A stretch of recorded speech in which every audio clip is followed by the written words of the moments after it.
Have you ever thought, I'd love to own a home, but have no idea where to start? You're not alone. It can feel really overwhelming, kind of like jumping into the deep end of a pool if you have no idea how to swim. But here's the thing, if you break it down into smaller steps, it's way less scary and easier than you think. In this video today, we're going to be breaking down each individual step of the pre-application process, getting approved, putting in offers in the house, closing on the home, and most importantly, the hidden fees and costs and pitfalls that you want to avoid. First things first, let's get you prepared. And I'm not talking about preparing documents and paperwork, but trust me, we'll get to that later. I'm talking about finances and getting your mind right about if you're even ready to buy a home. So how do you know if right now is the correct time to buy a home? Well, let's break it down into 3 easy signs that will help you figure it out. And trust me, if you have all 3 of these, you'll be on solid ground and ready to start your real estate journey.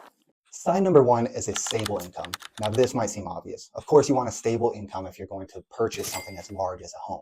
But more specifically, what an underwriter is looking at in the application process of getting you approved for that loan is a 2-year history. Now, if you don't have 2 years of the same job, don't fret. You can have 15, 20 jobs within that 2 years. You could even be in school and not be employed at all for those 2 years.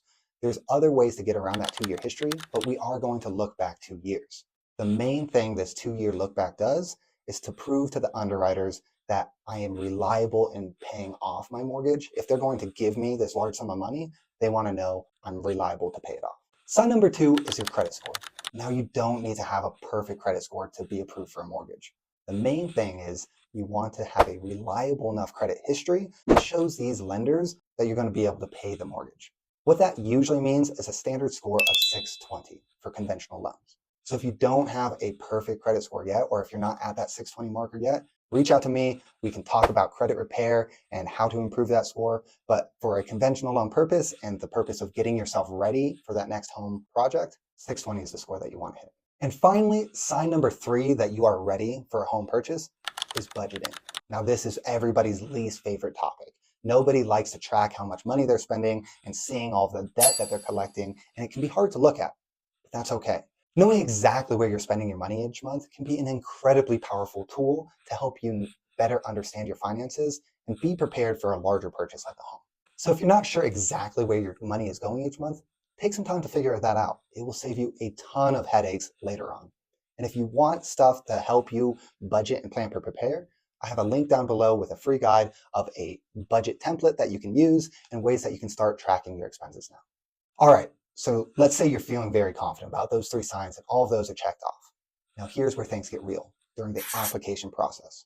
When you apply for a mortgage or apply to get pre-approved for a mortgage, a lender like me is going to go through everything in detail over your 2-year work history, your income, your debts, where have you lived, your past residence history. There's a lot to it. But don't worry. The application process is completely free. It's absolutely secure. And the great news is there's a link right at the bottom of this video that you can try for free to just click on it, take less than 5 minutes, and get a profile into my system. This isn't going to be submitted to an underwriter. Everything is editable and changeable. So if you make mistakes, or if you think your income's going to change, or you're not 100% sure on your last 2 years of where you lived, that's okay. Just start filling out the basics of it, and it opens up the opportunity for a conversation with somebody like me to get a general rough idea of what amount you might be approved for, and therefore what amount of house that you could purchase. And most importantly, it will help me guide you on really what a budget you should be setting out for yourself, what steps you might still need to take to become ready. And if you're ready right now, being able to zero in on what exact homes are going to be right for you, in what areas, and how much, and a monthly budget that we expect that new home to cost you. So let's take a deeper dive into exactly what these investors and lenders are going to look at as far as documents go to get you approved for that mortgage. As we talked about, you'll need a steady source of income. So as we not just take your word on what that income is, oh, I make $1 million a year. I'm sure you do. But until I see those documents in front of me, I can't actually give you a pre-approved letter that you can attach to a home offer. So what are these documents? We're going to look at your most recent 2 years W-2s. If you're not a W-2 employee, then we're looking at your self-employed tax return or your 1099s. A lot of time, we're also going to look at your last 2 pay stubs. So whatever job you're working, whether that's hourly or commission or salary, your last 2 pay stubs, your last 2 years W-2s, and your last 2 bank statements as well can help me certify that you do have as much assets as you need to buy the home. you do make a steady enough income for us to be able to qualify you for that home, and that you're regularly employed over that 2-year history of time. You also need to know about your debts. I'm talking about your monthly liabilities that you have to pay on a regular basis. So we're not talking your grocery bill or your gym membership, but more things like car payments, student loans, child alimony, any monthly obligation that's going to show up when I pull your credit report. Again, we don't need to pull your credit report right away to get a rough idea, but that is going to be one of the steps that we talk about later on, of pulling that credit report and seeing all of these liabilities and making sure our debt to income ratio is in line. So what is a debt to income ratio? We're taking all of that income that I just verified and measuring it against all that debt that you have to pay each month. If you have a ton of credit cards that you keep a balance on and just pay the minimum monthly payment, that's okay. When we're looking to improve your debt to income ratio, we're actually not worried about the balance that remains on the credit cards, but we're looking at that minimum monthly payment and how that affects your debt to income ratio. Being that debt to income ratio is one of the main factors that usually affects how much home you can purchase. I go into a deep dive on that multiple times throughout the same thread. So check out my other videos on the same YouTube, TikTok, or Instagram for more information on that. And finally, when I'm looking at those bank statements, I'm not just looking at how much money you have to purchase this house, but I'm also looking at how much down payment is right for you. And surprisingly, you don't have to always have 20% down payment. In fact, sometimes that's not financially the best move to do, which I talk about later. 20% down is the minimum down payment to get rid of mortgage insurance. But oftentimes, paying $100, $150 a month in mortgage insurance makes a lot more financial sense than putting 50, 80, 100,000 down right away. And instead, we can move that money into a different investment vehicle and make more money than that $150 mortgage insurance payment. By now, I'm sure you're wondering, how long does this whole process take? And the answer might surprise you. The entire application process can actually be done within a day. You can click that link I mentioned below, fill in your basic information within 5 minutes. If you have the amount of documents that I talked about, and upload those into an encrypted secure folder and have that loan officer look through all of those documents, that can happen the same day as well. We can even take your credit and pull it and get that credit report within about 5 minutes.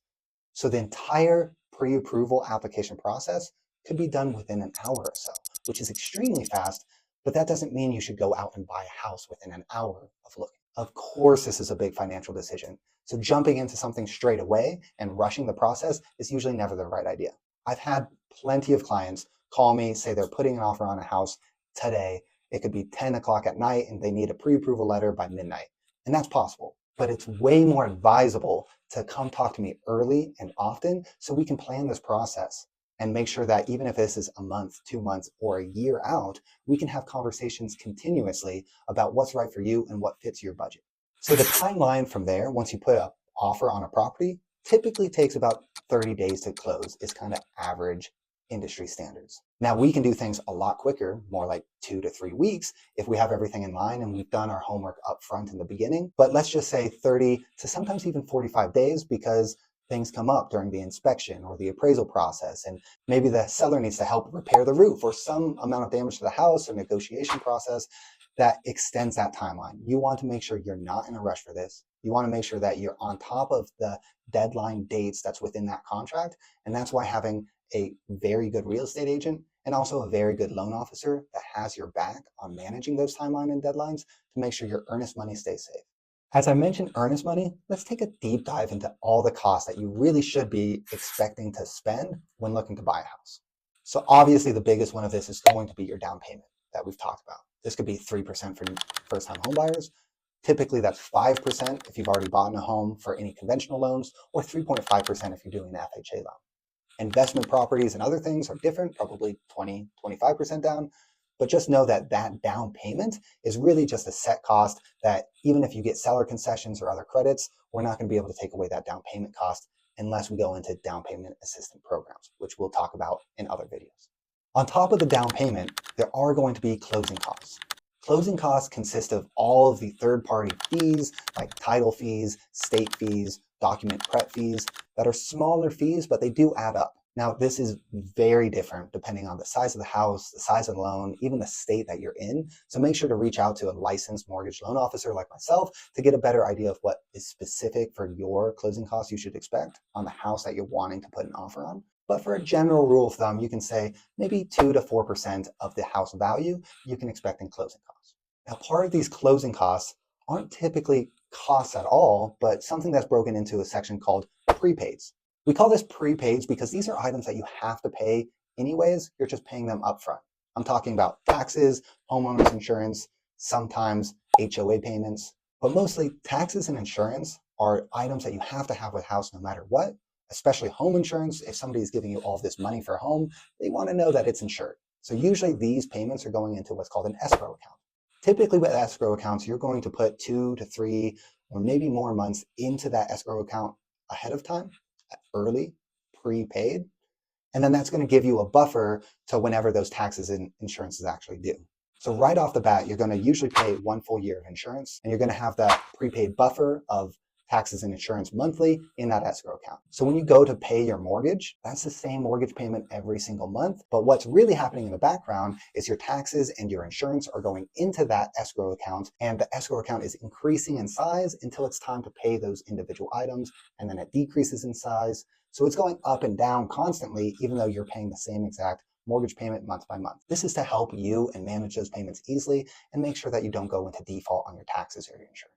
All right, let's talk about mistakes. Because trust me, there are some common pitfalls that every home buyer should work diligently to avoid. Number one mistake, don't rush the process. I talked a little bit about that earlier on, but this is a big financial decision and it should take time to study and be right for you individually. What is right for your neighbor or your friend or family member could be vastly different for you.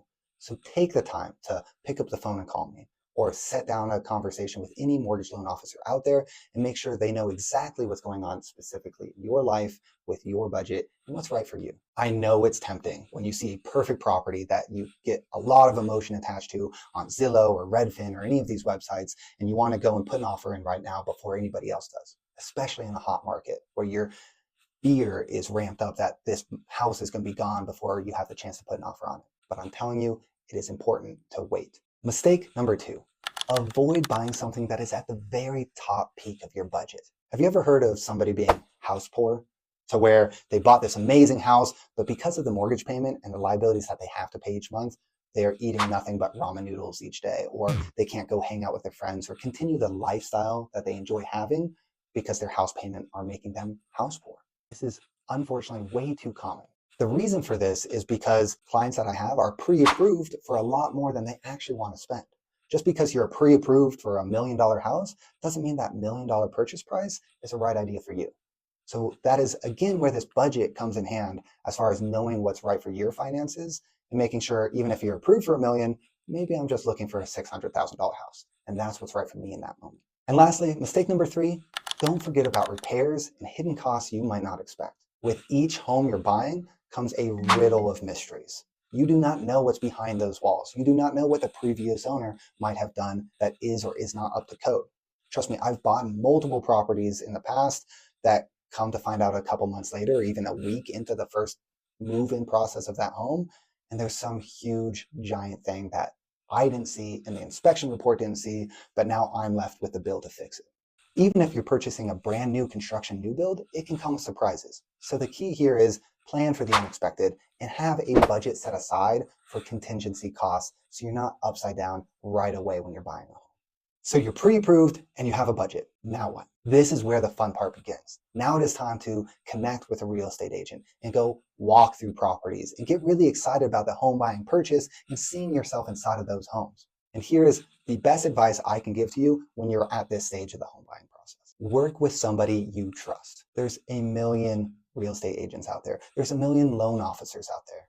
And all of them do relatively the same thing. Whether you're being approved for a home with me or any other lender, typically that loan is being sold on the secondary market anyways, so we can do the same thing. The key is who knows you more, who has taken the time to understand your needs, and who do you trust is going to help you make the right financial decision for yourself. The same thing can be said about real estate agents. Every single real estate agent can drive to a property and open up a door for you. That's not what they're getting paid to do. That's not what makes them an expert in their field. They should be helping you know what areas you actually want to live in, know the comps behind it. What is the true value of this house, not just what they're wanting to get from it. As you're walking through this property, they should help point out different things about what you should be on the lookout for. Doing a mini home inspection yourself before even putting an offer on that house. Trust me, I have seen many properties that I've personally walked through and thought were great, But luckily, I had a really good real estate agent with me, and they were able to point out things that I simply overlooked because I was excited about the house.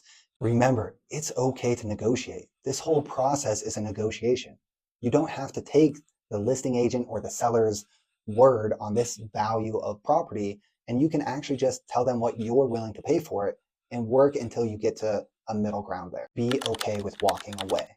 That is a key concept that a lot of first-time homebuyers get really wrapped in the emotion of falling in love with a property, even if it doesn't make financial sense. You have to trust and believe that there's more fish in the sea. So there you have it. Those are the essential steps to becoming a homeowner. And all of this is summarized in a nice, easy, free link below that is a checklist for first-time homebuyers and what you need to do in the home buying process. If you found this content helpful, if this is beneficial to you, please make sure to hit the subscribe button below and follow me for more content.